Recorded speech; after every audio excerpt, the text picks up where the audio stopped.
Coucou tout le monde, petite vidéo un petit peu à l'artisanal avec Dolly qui est en train de boire, non c'est bon, vous n'entendez plus, et bébé qui vient de terminer de manger, donc là du coup il se repose sur maman, et tant qu'il est calme on en profite, parce que du coup je voulais vous tourner la vidéo sur mon accouchement, voilà, donc on est parti.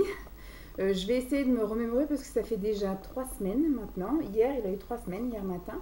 Donc à l'heure où je vous parle, nous sommes le mardi 21 août. Alors, j'attendais ce bébé qui normalement était prévu. Mais je pense que j'ai la poisse jusqu'au bout du bout, hein, vous allez voir tout au long de mon récit. Enfin, la poisse, non, ça va. Pour mon accouchement, ça a été. Mais enfin, voilà. Au niveau des chiffres et des trucs administratifs encore, j'ai toujours des trucs qui vont pas. Était prévu, voilà, normalement, de ce que mon médecin généraliste m'a fait déclarer à la Sécu et m'a fait déclarer auprès de mon employeur, une date d'accouchement au 27 juillet. Sauf que, après contrôle, lors de ma visite du 8e mois à la maternité, ils se sont aperçus que c'était pas du tout le 27, mais le 29. Voilà. Donc moi, ça me faisait chier, parce que déjà le 27, je trouvais ça déjà loin, alors le 29, c'est encore loin. Moi, ce que j'avais envie, c'était d'accoucher avant. La nature n'est pas faite selon nos souhaits, hein, donc du coup voilà, mais je me suis dit, si bébé ne vient pas et qu'il faut déclencher, je sais qu'il déclenche entre 3 et 5 jours après la date prévue que la sage-femme aura calculée, donc c'est-à-dire 5 jours après le 29 et non pas le 27. Donc pas cool.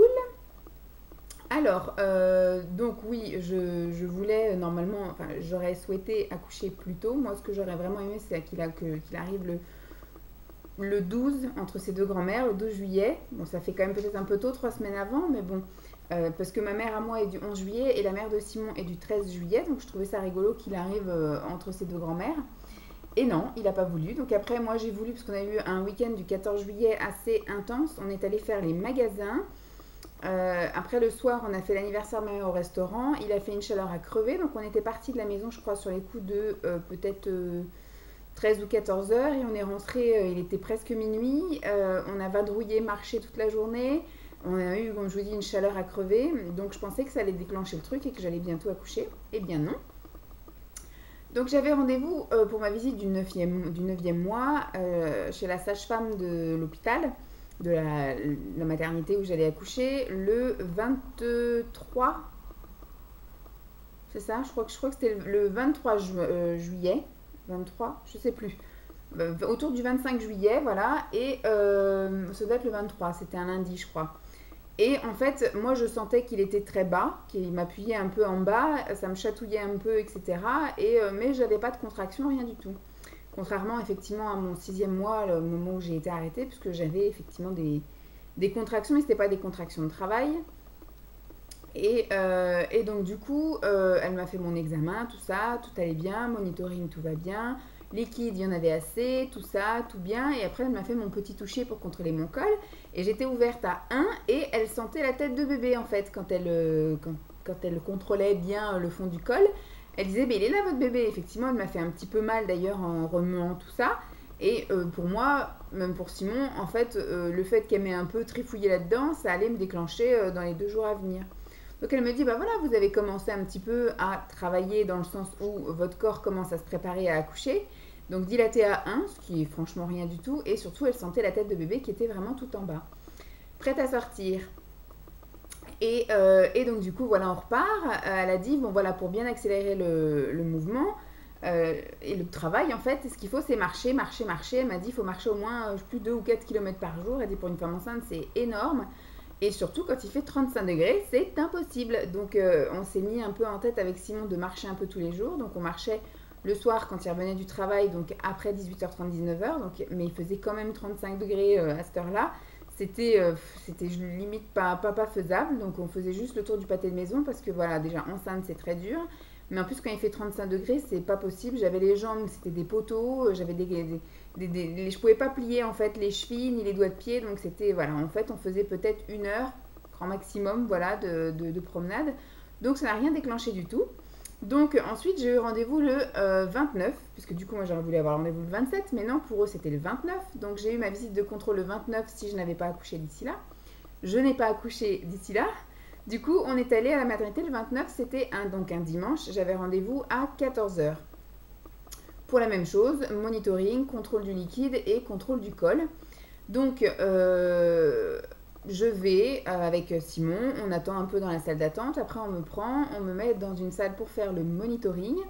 Quand elle m'installe, j'étais tombée sur les mêmes personnes qui s'étaient occupées de moi en fait quand j'avais eu mon souci au 6e, 7e mois, à la 25e semaine en fait. Donc il y en a plusieurs qui m'ont dit, vous me dites quelque chose et tout. J'ai dit oui, j'étais déjà venue aux urgences. Et puis voilà. Et donc c'est la même qui m'avait installée, je crois, pour le monitoring. Oui, c'est ça, qui là m'a aussi installée au monitoring. Et là, elle m'a demandé de prendre une position que j'avais pas faite les autres fois. Parce que quand j'avais fait les monitorings, à chaque fois, on me demandait de m'allonger sur le dos. Et donc on me laissait une demi-heure comme ça et j'étais bien. Et là, elle me dit, comme votre bébé est sur le côté droit, couchez-vous sur le côté droit. Donc je me suis couchée sur le côté droit, mais vous savez là-bas c'est des espèces de lits un peu bizarres où il y a un trou au niveau des fesses. Enfin voilà, c'est un fauteuil qui est à moitié levé au milieu de votre dos, enfin bref, vraiment pas confortable et elle me demande de me mettre sur le côté. Et donc je me mets sur le côté et une fois qu'elle part, je dis à Simon, je suis pas bien dans cette position, j'ai mal partout, j'avais mal au dos, j'avais plus le sang qui circulait parce que du coup tout mon poids était sur le côté, sur ce fauteuil qui était limite comme une planche. Donc j'ai dit non, je suis pas confortable, je me remets allongée sur le dos. Et en me mettant allongée sur le dos, j'ai senti comme un coup de poignard dans le ventre et j'ai commencé à avoir mal. Et donc voilà, ça venait, on va dire, toutes les 10 minutes, j'avais un truc qui me faisait mal. Mais c'était pas au point voilà, d'hurler, etc. Mais c'était vraiment très très inconfortable. Donc voilà, monitoring fait, donc tout va bien, machin, test d'urine, pipi dans le gobelet, machin, ok. Ensuite, je vais dans un autre truc. Une fille qui me fait une échographie avec une sonde, en fait. Elle n'a pas compris ce qu'elle faisait parce qu'elle me dit enlevez votre pantalon.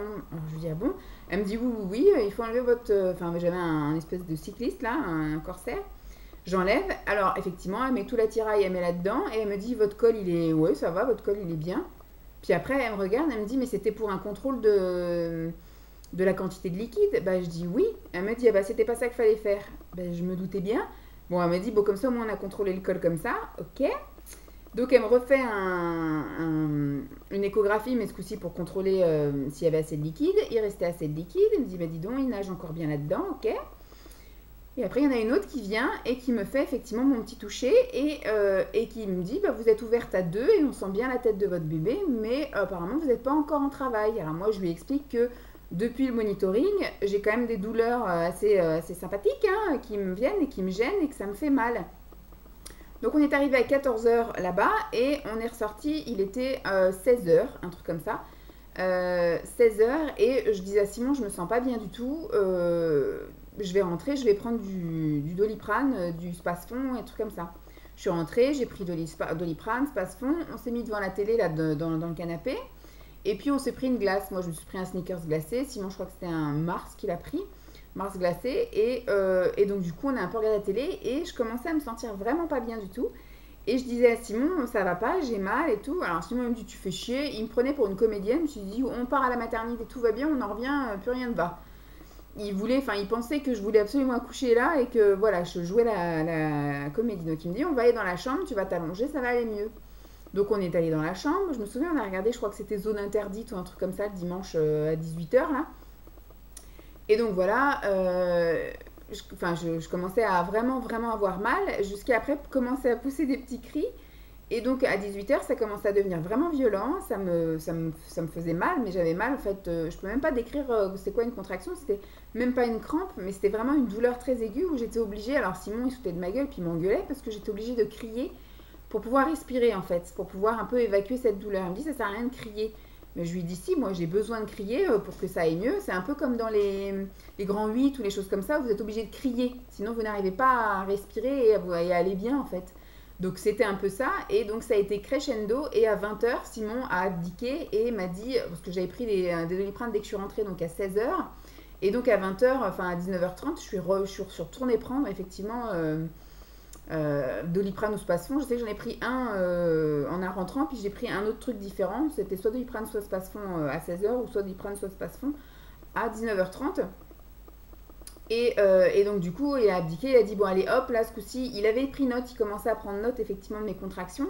Et dès qu'elles sont arrivées à 5-6 minutes, il a dit, bon, allez, c'est bon, hop, on charge la voiture et on y va. Donc, rebelote, retour à la maternité, aux urgences, etc. Et donc, du coup, là, je lui dis, ça va pas du tout, j'ai des grosses contractions, j'ai mal, je peux pas. Et Simon, lui, était persuadé qu'on allait encore nous foutre dehors, mais moi, j'ai dit à Simon, c'est hors de question que je rentre à la maison avec des douleurs comme j'ai là. Ils font ce qu'ils veulent, ils me gardent, ils me filent un machin antidouleur ou ce qu'ils veulent, mais ils me gardent, je ne rentre pas avec des douleurs comme ça. Donc on est retourné, ils m'ont refoutu sous monitoring, ils m'ont refait un contrôle de col. Et là, effectivement, elle m'a dit, bah, vous êtes passé à 3 avec un col très mou et très court, donc c'est bon, vous avez enclenché le travail, etc. On voit bien que vous avez vos contractions de toutes 5 minutes. Donc je hurlais comme je sais pas quoi. Si moi, il me dit, on voit que tu as fait du chant parce que je faisais mes vocalises, en fait. Je faisais, voilà, des cris un peu comme ça. Et donc elle me dit, au bout d'une demi-heure de monitoring et puis de contrôle de col, elle me dit, on va vous passer en salle de naissance. Donc du coup là, il était 21h, un truc comme ça, 21h. Et là donc je tombe sur d'autres sages-femmes qui me disent, donc moi ce que je vais faire, c'est que je vais vous mettre sous monitoring avec donc une perfusion aussi. Donc on m'a mis une perfusion bizarrement, bon là, à ce niveau-là, mais dans l'autre poignet sur le côté, donc pas pratique du tout, je trouve, mais bon. Donc on m'a mis une perf, on m'a mis le monitoring, on m'a mis une blouse, un machin, bref, on m'a mis à poil. Et donc on m'a mis allongé sur le lit qui était super haut et on m'a remis sous monitoring en me disant il nous faut une demi-heure de monitoring et après on verra ce qu'il en est. Donc ok, donc moi j'hurlais toutes les 5 minutes, voilà, et surtout moi je me disais mais j'ai déjà fait un monitoring d'une demi-heure là-bas aux urgences maternité. Elle me dit oui mais là moi il nous faut notre truc là. Donc en fait j'ai fait 1 heure de monitoring en hurlant à la mort. Et donc là du coup elle m'a recontrôlée, donc j'étais passée donc à 4, mon col ouvert à 4, et donc au bout d'une demi-heure, en même temps elle m'a demandé si j'avais envie d'une péridurale ou pas. Je dis oui, moi péridurale, si je pouvais l'avoir tout de suite j'aurais tout de suite. Et donc elle me dit de toute façon il nous faut quand même la demi-heure de monitoring et surtout que je vous ai déjà mis la perf avec du produit, etc. Ok. Donc voilà, j'attends, on hurle, etc. À 21h30, cool, la dame elle revient, elle me contrôle, j'étais passée à 6. Donc cool, j'avais bien avancé, c'était cool, j'avais toujours pas perdu les os par contre. Moi ce qu'on pensait avec Simon c'est que j'allais perdre les os effectivement soit dans la voiture, soit dans le lit, dans le canapé, enfin que j'allais pourrir quelque chose et au final non, donc j'avais toujours pas perdu les os. Et donc à 21h45, l'anesthésiste pour la péridurale arrive avec une autre sage-femme, là du coup parce que l'autre s'est excusée en me disant que l'autre était en train de faire un accouchement. Elle n'avait pas à s'excuser, c'est leur boulot, donc moi c'est pas grave si j'ai une autre sage-femme. Donc Simon est sorti, il en a profité pour aller effectivement faire son pipi, tout ça. Et donc du coup, péridurale allait être installée. Le mec il met quand même pas mal de temps avant de s'installer, etc. Donc comme ils disent qu'il faut 15 minutes et après que ça agit au bout de 15 minutes. Moi il m'a loupé la première fois parce qu'effectivement j'ai un trop gros espace apparemment entre mon dos et ma colonne. Mais je ne l'ai pas senti en fait. C'est vrai que ce qui fait bizarre c'est qu'il vous fait d'abord une première piqûre d'anesthésie. Voilà, où on sent vraiment un petit truc liquide froid pas très très agréable. Et après, du coup, vous sentez un peu, oui, comme une prise de sang. Et au moment où il injecte le produit, donc moi, il m'a loupé une première fois, mais j'ai pas eu mal. Et après, la deuxième fois, il est rentré nickel dedans. Moi, j'ai pas senti de manipulation, rien du tout, donc j'ai vraiment pas eu mal. Et après, effectivement, au moment où il injecte le produit, on sent un peu comme une petite décharge électrique quand même. Donc, pas top génial. Je vais couper ça, voilà. J'avais mon ordi d'annuler, puis d'allumer, et puis au final, ça me met plus de connexion internet, bref. Et donc voilà, du coup péridurale partie, et c'est vrai qu'au bout de 15 minutes, délivrance, plus de douleur, plus rien, et donc ça c'était cool, mais par contre, c'est mensonge de dire que ça ralentit le travail, mais moi pour un premier bébé, c'est ce qu'elle m'avait dit, on va aller petit à petit, et ça va être 1 cm par heure, à partir du moment où j'ai posé ma péridurale. Donc il était 22h, j'étais ouverte à 6, et donc je savais que la nuit allait être très longue, donc ce qui fait que la dame, elle venait me voir toutes les heures. Elle venait nous contrôler pour voir effectivement le monitoring, pour voir l'avancée du travail, le col, etc. Moi, du coup, il y avait une petite dose qui venait de péridurale régulièrement, mais en même temps, j'avais une pompe shoot au cas où j'avais des plus grosses douleurs. Je crois que j'ai dû l'enclencher peut-être deux fois. Et au bout d'un moment, quand elle est venue me contrôler, on me faisait changer de position à chaque fois, un coup à droite, un coup à gauche avec la jambe en l'air et tout, un coup assise, puis un coup allongé avec les jambes en l'air. Et là, au dernier coup, en fait, quand elle m'a mis sur le côté droit avec la jambe en l'air, je lui ai dit que j'avais effectivement, je sentais les contractions, mais que c'était pas non plus ultra douloureux, mais que c'était assez inconfortable. Et donc là, du coup, elle m'a fait un shoot, comme elle m'a dit. Elle a pris une seringue et elle m'a envoyé une plus grosse dose de péridurale directement dans ma, on va y arriver, dans ma perf, voilà, dans ma perf, ce qui fait que du coup, nickel, j'ai eu tout de suite un gros soulagement, mais par contre, ça a très mal agi, puisque du coup, je ne sentais plus mes jambes, je ne pouvais plus bouger, surtout ma jambe gauche, oui, gauche, qui était du coup en dessous, et quand elle m'a passé sur le dos, je n'arrivais pas à mettre mes jambes dans les étriers, comme ça s'appelle, je pense.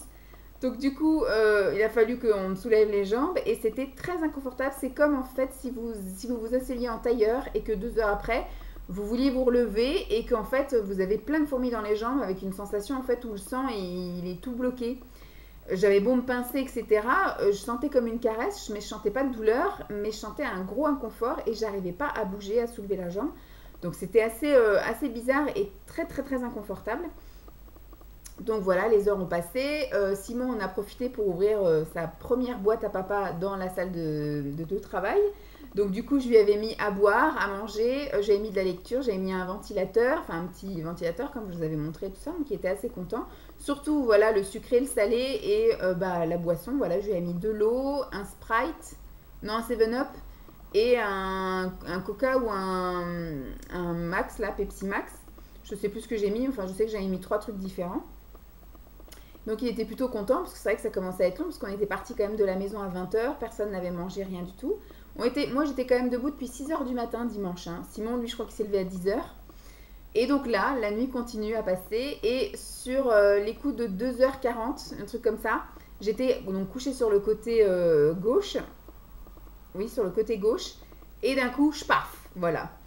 Donc j'appelle la sage-femme. J'appelle la sage-femme et je lui dis, bah voilà, spash. Donc voilà, la poche des os s'est bien rompue et a bien explosé. Parce que quand elle était venue me contrôler à 2 h, elle me dit, oulala, je vois la poche des os qui est prête à exploser. Elle me dit, votre bébé pousse. Et donc ce qui fait que du coup, effectivement, il y avait la poche des os qui était à la limite de mon ouverture. Et donc voilà, et elle me dit de toute façon, même si au moment que le travail est terminé et qu'il faut pousser, si elle est toujours pas rompue, je vais la rompre avant pour pas qu'elle m'explose à la figure au moment du travail. Et donc bah du coup il n'y a pas eu besoin, elle a explosé, ça fait bizarre comme sensation, un gros liquide, mais ça fait pas comme si on se faisait pipi dessus, mais un espèce de gros liquide chaud un gros ballon de liquide chaud qui vous explose comme ça entre les jambes. Donc bon, c'est pas désagréable, hein, mais ça fait bizarre. Donc à ce moment-là, elle me recontrôle, elle me dit, bah ça y est, vous êtes ouverte à 10. Donc à 2 h 40 du matin, j'étais ouverte à 10.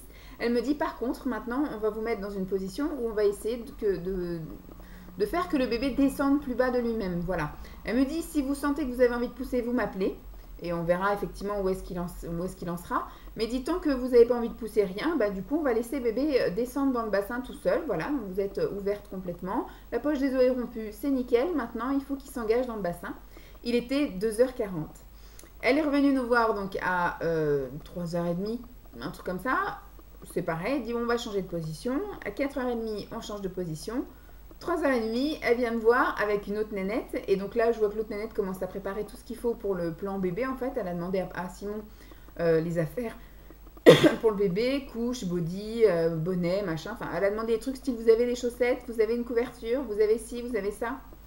Moi, je savais qu'au mois de juillet, là, il faisait 35 degrés. J'avais pas tout prévu non plus pour le bébé. J'avais pris déjà un pyjama en velours, un body manche longue, un bonnet, ça oui.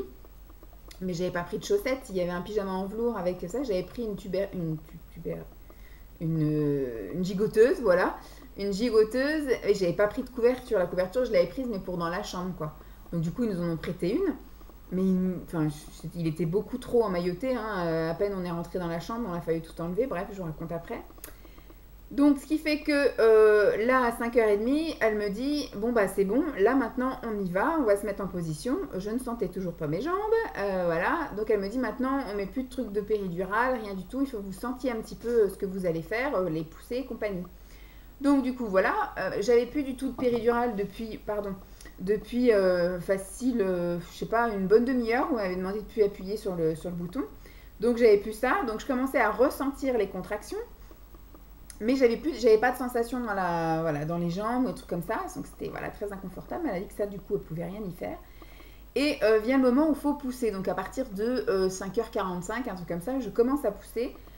Moi, je n'ai fait que des cours théoriques, pas du tout de cours pratiques, donc c'est vrai que la poussée n'était pas très évidente. On va dire qu'une poussée sur deux, je faisais correctement. Et ça commençait à devenir pénible, puisqu'en plus, moi, j'avais des contractions qui s'étaient de nouveau réespacées. Donc, c'était des contractions qui duraient quand même, on va dire, une bonne minute 30, mais qui s'espaçaient facile sur 3-4 minutes. Voilà. Donc, ce qui fait que je pouvais pousser 3-4 fois pendant 1 minute 30, mais après, pendant 3-4 minutes, je ne pouvais plus pousser. Donc, on était tous en attente, voilà, fouf à l'air, jambes écartées.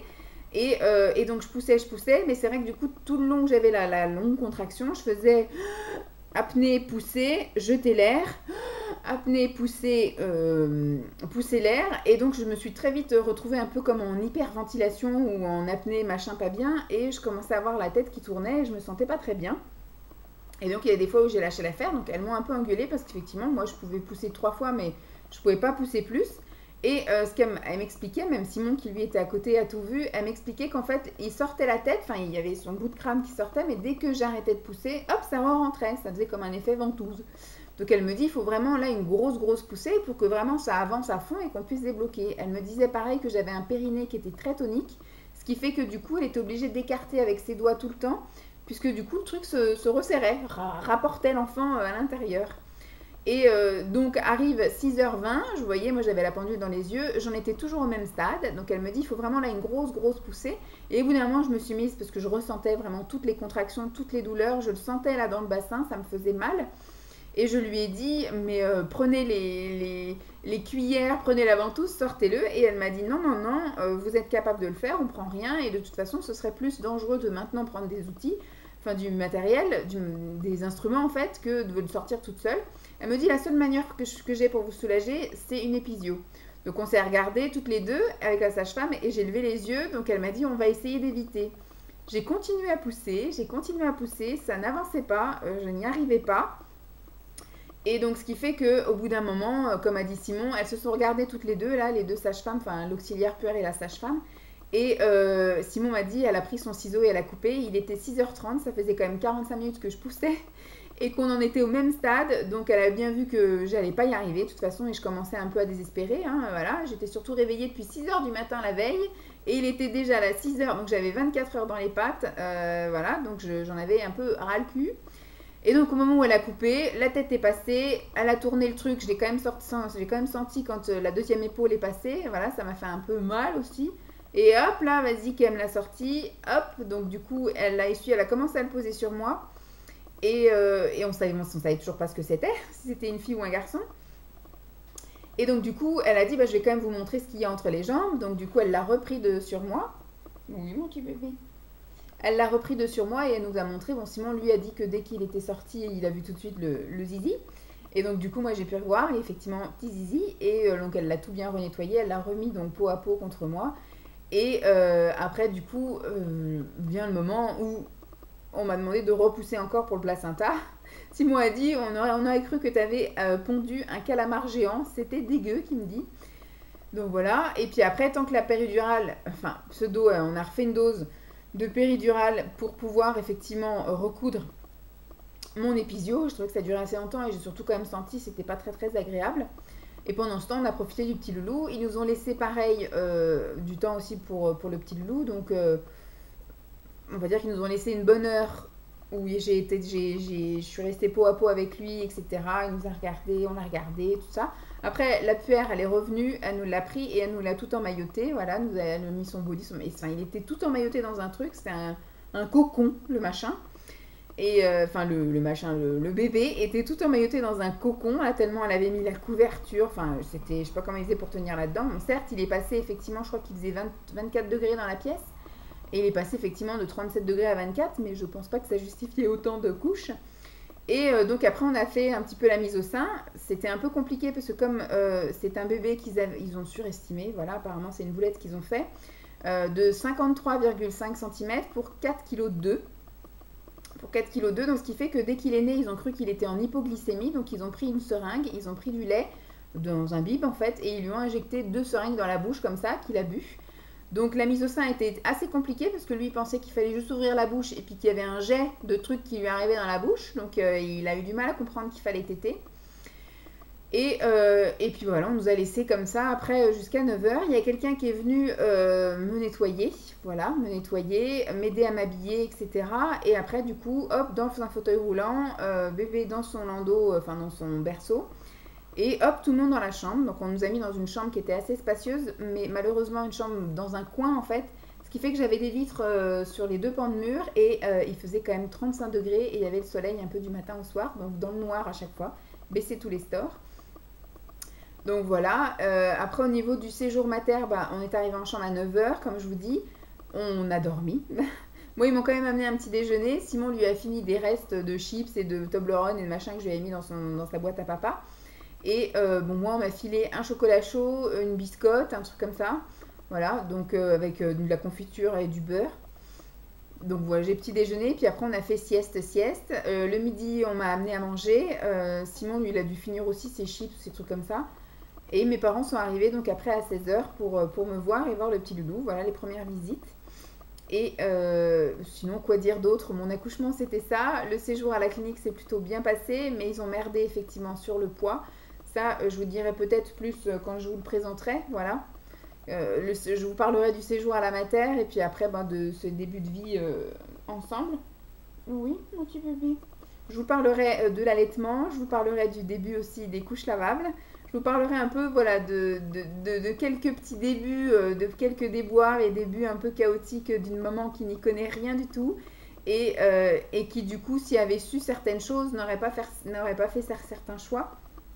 Mais après, voilà, il ne faut pas que je désespère. Je suis encore au tout début de notre vie à tous les deux. Là, ça fait que 3 jours que je suis toute seule avec lui à la maison.